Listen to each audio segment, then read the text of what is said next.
Hello my dear students, female supervisor के लिए फिर से न्यू टॉपिक के ऊपर आपके लिए एमसीक्यू लाकर मैं हाजिर हूँ।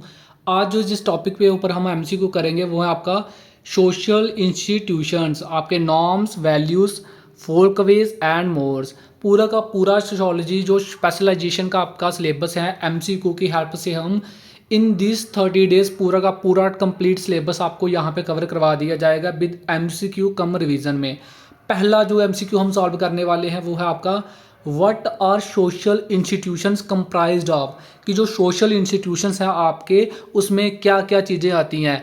ऑप्शन आपके सामने है, इसका राइट आंसर जो है वो आप मार्क कर सकते हैं। मैं आपको बताता हूँ इसका राइट आंसर। इसका राइट आंसर है आपका option number B, that is norms, values, folkways and mores. Social institutions में सभी चीज़ें आती हैं, ये norms, values, folkways and mores, याद रखना इसको, ठीक है। नेक्स्ट क्वेश्चन आप यहाँ पे देखो, सेकंड क्वेश्चन है आपका which of the following is not a function of social institutions.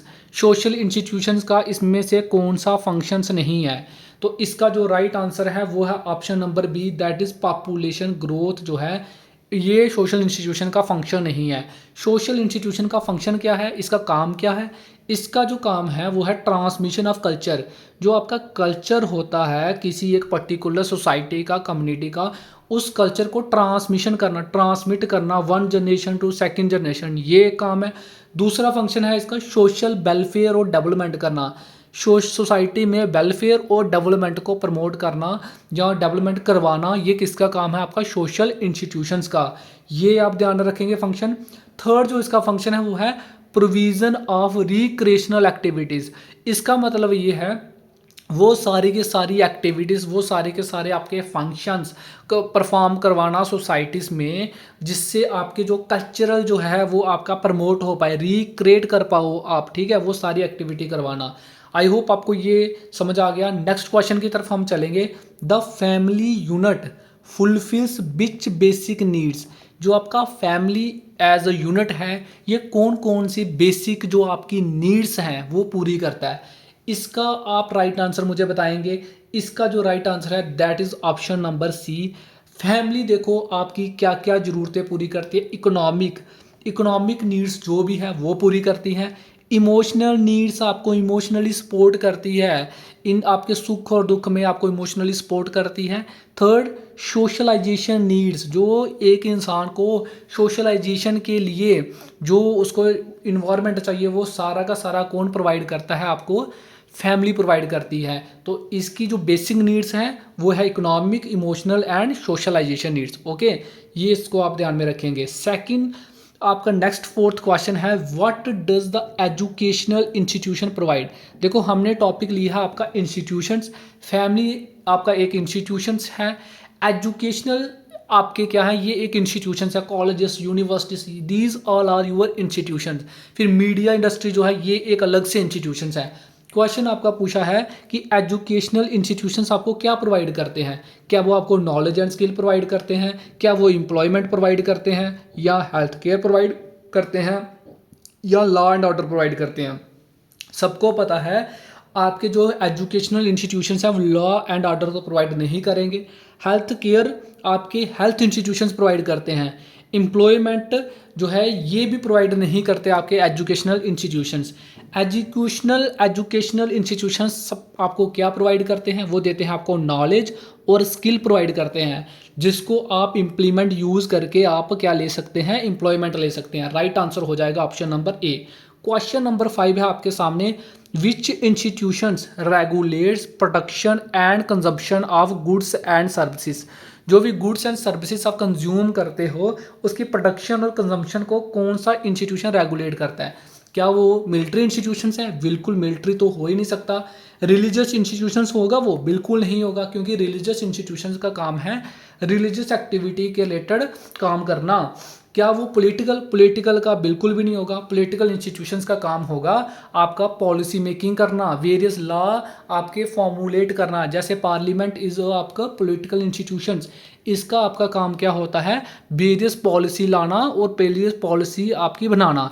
तो आपका जो प्रोडक्शन और कंजम्पशन है गुड्स एंड सर्विसेज, इसको रेगुलेट करता है आपका economic institutions. Okay, I hope आपको ये एकदम क्लियर हो गया होगा इसका पूरा का पूरा ये कंसेप्ट। ठीक है, नेक्स्ट क्वेश्चन है what does the media industry serve as. Media industry आपको क्या सर्व करती है? ऑप्शन आपके सामने है, इसका राइट आंसर क्या होगा? सबसे पहले हम ऑप्शन को देख लेते हैं। क्या मीडिया इंडस्ट्री आपको सर्विस प्रोवाइड करती है? बिल्कुल, मीडिया इंडस्ट्री आपको सर्विस नहीं प्रोवाइड करती है। क्या वो पॉलिसी मेकर है मीडिया? मीडिया तो कोई पॉलिसी नहीं बनाती है, पॉलिसी आपकी हमेशा बनाई जाती है पार्लियामेंट में, यहाँ पे लॉ आपके बनते हैं। क्या वो लॉ इन्फोर्समेंट एजेंसी है? लॉ तो बिल्कुल भी मीडिया आपके इन्फोर्स नहीं करते, इन्फोर्समेंट का मतलब लागू करना, नहीं करते हैं।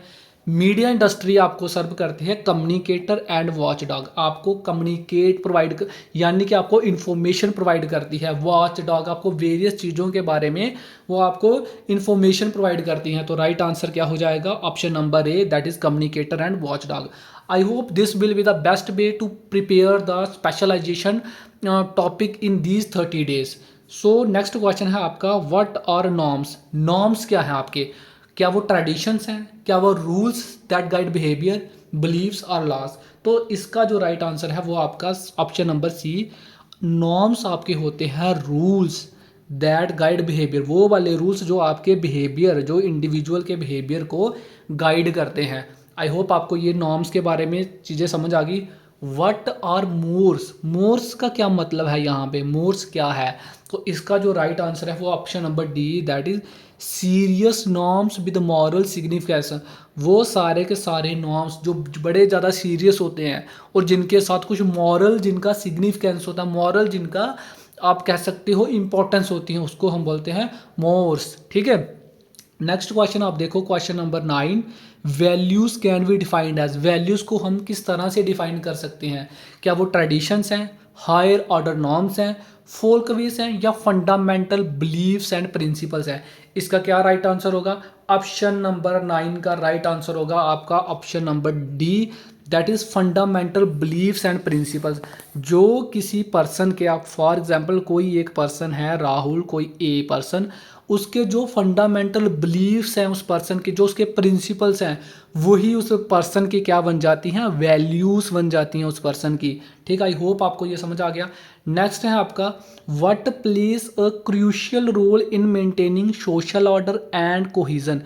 सोशल ऑर्डर को मेंटेन करने के लिए सबसे ज़्यादा जो इम्पोर्टेंट रोल है वो कौन प्ले करता है? तो इसके आपके ऑप्शन है पॉलिटिक्स, क्या वो इंपॉर्टेंट रोल प्ले करती हैं, इकोनॉमी आपका रोल प्ले करती हैं, norms and values role play करती हैं, या मीडिया रोल प्ले करती है? तो इसका जो राइट आंसर है वो होगा आपका norms and values.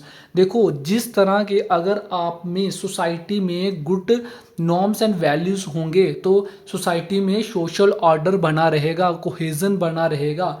If the norms and values are, आप कह सकते हैं अगर वो आपके कुछ गलत हैं, मतलब जाने कि वो एटोक्रेटिक है, तो कभी भी सोसाइटी में सोशल ऑर्डर मेंटेन नहीं होगा। ठीक है, अगर वायलेंट नॉर्म्स एंड वैल्यूज़ हैं तो सोसाइटी में वायलेंस ही होगा। ठीक है, तो सबसे ज़्यादा जो क्रूशियल रोल कौन प्ले करेगा? आपके नॉर्म्स एंड बिलीव्स। किस तरह से आपके फंडामेंटल बिलीव्स जो प्रिंसिपल हैं वो डिसाइड करेंगे। क्वेश्चन नंबर 11 है which is not an agent of socialization. का कौन सा एजेंट नहीं है? Peers, families, corporation, schools. तो इसका जो राइट आंसर है वो हो जाएगा option number C, that is corporation नहीं है। पीयर्स, फैमिली, स्कूल्स ये इसके एजेंट हैं सोशलाइजेशन के। क्वेश्चन नंबर 12 है how does socialization impact individual. Socialization किस तरह से इंडिविजुअल्स को इम्पैक्ट करती है? तो इसका जो राइट आंसर है वो है option number A, socialization person की, इंडिविजुअल की आइडेंटिटी और उसका एटीट्यूड शेप करती हैं। कोई पर्सन किस सोसाइटी में वो रहता है, किस सोसाइटी में उसका आप कह रहे हो उसकी कम्युनिकेशन है, वो डिफाइन करेगी, वो शेप करेगी उस पर्सन की आइडेंटिटी और उस पर्सन का एटीट्यूड। ओके, क्वेश्चन नंबर 13 है आपका technological advancement can lead to. Technological advancement से क्या हो सकता है? टेक्नोलॉजिकल एडवांसमेंट से होगा आपका शिफ्ट इन सोसाइटल एटीट्यूड। जो सोसाइटी का जो एटीट्यूड होगा वो शिफ्ट हो जाएगा। ठीक है, क्वेश्चन नंबर 14 है आपका what requires understanding and respecting diverse norms and values.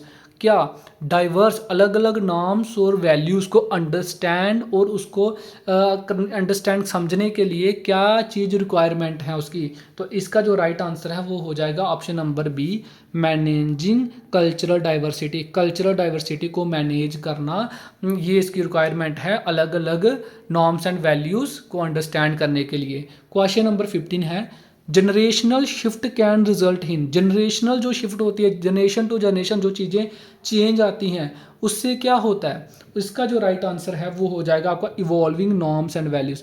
देखो अगर जनरेशन 1 से जनरेशन 2 में शिफ्ट कर रहे हैं तो उनके जो नॉर्म्स और वैल्यूज़ होंगे वो इवॉल्व करेंगे, वो विद द पैसेज ऑफ क्या करेंगे, चेंज होंगे, मॉडिफाई होंगे। ठीक है, ये आपका हो जाएगा जनरेशनल शिफ्ट से। ठीक है, नेक्स्ट क्वेश्चन देखो, social institutions govern the behaviour of. जो सोशल इंस्टीट्यूशंस हैं आपके वो क्या गवर्न करते हैं, किसका बिहेवियर गवर्न करते हैं। ओके, क्या वो एल्डर लोगों का करते हैं, माइनॉरिटी का करते हैं, set of individuals with in a community का करते हैं, या मेजोरिटी ग्रुप का करते हैं। तो इसका जो करेक्ट आंसर है वो है set of individuals with in community. जो उस इंस्टीट्यूशन के कम्युनिटी होगी, उसके जो लोग होंगे, उन लोगों के बिहेवियर को वो सोशल इंस्टीट्यूशंस क्या करेगा, गवर्न करेगा। Okay, which is not an example of folk way, कि इनमें से कौन सी एग्जाम्पल नहीं है। तो इसका जो राइट आंसर है वो आपका option number B, that is law. Law is not example of folk way. Folk way में आपकी क्या क्या एग्जाम्पल है, आपके एटिकेट, आपके कस्टम, आपका ट्रेडिशन। ठीक है, रीति रिवाज, ये सभी किसकी एग्जाम्पल है, आपके फोल्क वे की। क्वेश्चन नंबर नेक्स्ट है, strict laws prohibiting violence are an example of. जो स्ट्रिक्ट लॉज इंप्लीमेंट किए जाते हैं सोसाइटी में वायलेंस को प्रोटेक्ट करने के लिए, वायलेंस को रोकने के लिए, वो किसकी एग्जाम्पल हैं। क्या वो वैल्यूज़ हैं, क्या वो फोल्कवेज हैं, नॉर्म्स हैं, या मोर्स हैं। तो इसका जो राइट आंसर हो जाएगा वो हो जाएगा आपका मोर्स। आपके जो ये जो स्ट्रिक्ट लॉज इंप्लीमेंट किए जाते हैं इनको हम बोलेंगे ये मोर्स हैं। मोर्स का हमने ऊपर मतलब समझा दिया आपको क्या चीज़ है ये। नेक्स्ट क्वेश्चन है, the institution which preserve cultural expression is. जो इंस्टीट्यूशन आपके कल्चरल एक्सप्रेशन को प्रिजर्व करके रखते हैं तो उसको आप क्या बोलोगे, वो क्या है। क्या वो मीडिया है, बिल्कुल नहीं। एजुकेशनल है, ये भी नहीं होगा। रिलीजन है, ये भी नहीं होगा। तो इसका जो राइट आंसर है वो हो जाएगा आपका कल्चरल इंस्टीट्यूशंस का काम ही यही है कि आपके कल्चरल एक्सप्रेशन को प्रिजर्व करके रखना। I hope you are understanding these basic concept of sociology specialization. Next question है आपका, विच एजेंट्स फोस्टर स्पेशलाइजेशन। कौन सा एजेंट आपका स्पेशलाइजेशन को फोस्टर करता है, यानी कि बढ़ावा देता है। तो क्या वो मीडिया एंड एडवर्टाइजिंग है, ओनली फैमिली है, पॉलिटिकल सिस्टम है, या स्कूल एंड एजुकेशनल इंस्टीट्यूशंस है। तो आई होप इसका जो आंसर है वो आप इसका टिक करेंगे, स्कूल्स एंड एजुकेशनल इंस्टीट्यूशंस। देखो जो स्कूल और एजुकेशनल इंस्टीट्यूशंस हैं ये वो वाली चीज़ें हैं, वो एजेंट हैं जो सोशलाइजेशन को बढ़ावा देते हैं। ठीक है, जिस तरह से स्कूलिंग होगी किसी स्टूडेंट की उस तरह से ही उनके बिहेवियर को क्या किया जाएगा, मोल्ड किया जाएगा। ओके, नेक्स्ट क्वेश्चन है आपका 21, that is social institutions aim to satisfy human needs that are. Social institution का मकसद, उसका एम ही यही है कि ह्यूमन नीड्स को क्या करना, सेटिस्फाई करना। वो कौन सी नीड्स हैं, क्या वो टेंजिबल नीड्स हैं, इमोशनल नीड्स हैं, physical emotional and economic needs हैं, या सोसाइटल नीड्स हैं। तो इसका जो राइट आंसर है वो है आपका option number C, that is physical needs, emotional as well as economic needs को क्या करना, सेटिस्फाई करना।